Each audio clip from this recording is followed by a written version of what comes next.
So the critique I've mentioned it before, the critique I most often hear about the way that I try and think, the way I try and approach situations or problems, etc.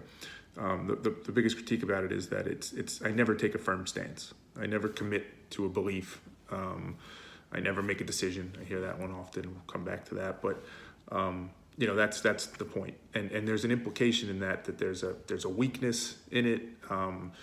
There's a fear in it. Maybe you don't have the guts to take a stand. You just kind of waffle back and forth and play both sides. And I hear that often. And on a kind of surface level, I get it. It's not natural in most conversations. People do have views, and you give your view, I give my view, and you kind of have that discussion. And it's comfortable for us because to understand another person's views and have it be relatively predictable and kind of in a box, that's what we enjoy. We enjoy cohesive narratives. We enjoy things that make sense. We enjoy things that don't put too much of a demand on our mental energy, and that all helps. If I just know what you're going to say, then it's better. So tell me what you think, so I could figure things out from there. So when somebody doesn't do that, when they do jump back and forth and they do appear to be kind of playing both sides, I could see why that would be frustrating. But if you really think about it, it's really kind of a wild concept of that there's a belief if you want to be as objective and rational as can be and want to acknowledge that something is super complex and there's not an easy answer, right? It's not binary. It's not black or white.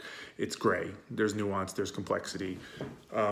If you want to account for that and say that I don't know, that's a bad thing. The incentive structure it builds in society to commit to something, and that almost more important than if you're right or wrong, the fact that you took a stand is the commendable, noble thing, seems so backwards and out of whack as a kind of incentive system, or as a way to assess the quality of somebody's thought process. Shouldn't it be that the person that's questioning it the most, that's reflecting on it the most, that's really assessing it the deepest, that person probably is in a better position to say objectively what may or may not be true. So it's a weird thing. And one of the things I mentioned in the beginning, you'll often hear is this idea of, well, sometimes in life you have to make a decision. And making a decision means making a stand and taking a stance on something. And leaders, that's what leaders have to do. They have to make decisions. And to that, I would say I absolutely and completely agree. Everybody in life has to make decisions. There's no doubt about that. But there's a difference between making a decision and taking a stand and getting committed to a viewpoint or a belief. In a moment, we do have to make a decision. In an instant, if I'm going to take this job or I'm not, or whatever the decision might be, there is a binary moment where you have to do A or B. But it's just in that moment. As soon as that moment's gone, it should be back to square one. It should be back to anytime I think about that decision, and if I'm going to continue with that decision, or if I'm going to try and change it, or if I'm even just assessing it to still think if I believe it was the right decision. In each of those instances, it should be back to square one of you assessing it as if you haven't committed to anything. It's an objective assessment all over again. You should be totally comfortable to do that, because that's the right approach.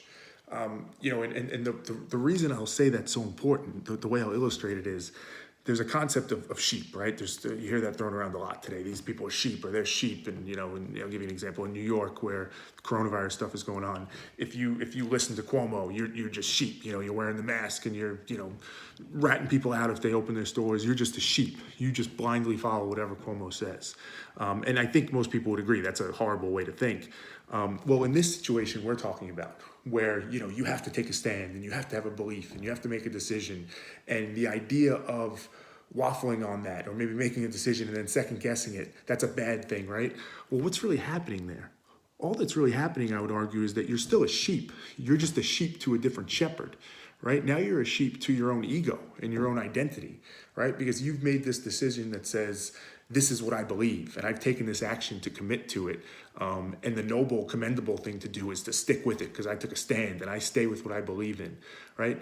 The basis of determining if you stick to what you believe in should be on the basis if the thing makes sense or not on some idea that you being loyal to that original belief, that's the threshold or that's the way you measure it. that's completely asinine. I mean, it's completely, there's no correlation in that. The only thing that should matter is if the decision or the thing you're doing is actually the right thing, right? The loyalty factor should play zero. This whole idea of I'm a Democrat or I'm a Republican or I'm a conservative or I'm a liberal, and this pride that we have in sticking to our guns, and this is what I believe, and that's just how I feel. That's almost borderline absurd when you really think about it deeply. Again, the only thing we should care about, the only thing should be, is the decision I made tied to the objective or the thing I want to accomplish, whether that be some value you have or some change you're trying to drive in the world or whatever it is, however big or small the decision it is. If you've decided on your objective and it's the right objective, you achieving it is the only thing you should be looking at. If your objective is to be a good person and you have certain values that determine that, you should take actions that align to that, and you should be willing to reassess those actions constantly to still see if they do or if they don't. That's the value. So again, I come back to this idea that the critique of you need to take a stand. Again, I would fully agree. We need to make decisions, and we make those decisions to the best of our ability in that moment, based on the information we have, trying to be as objectively and rationally, sound as we can be. We make those decisions, but then we start back at one. We don't defend our decisions. This idea of defending should be totally removed. There's no championship status here and you defend your belt. It's you make a decision and it's back to zero and you assess it simply again. And I just believe there's something so core in this concept of being comfortable questioning, being comfortable not being loyal, but being as close as you can to right or good is what we should look for.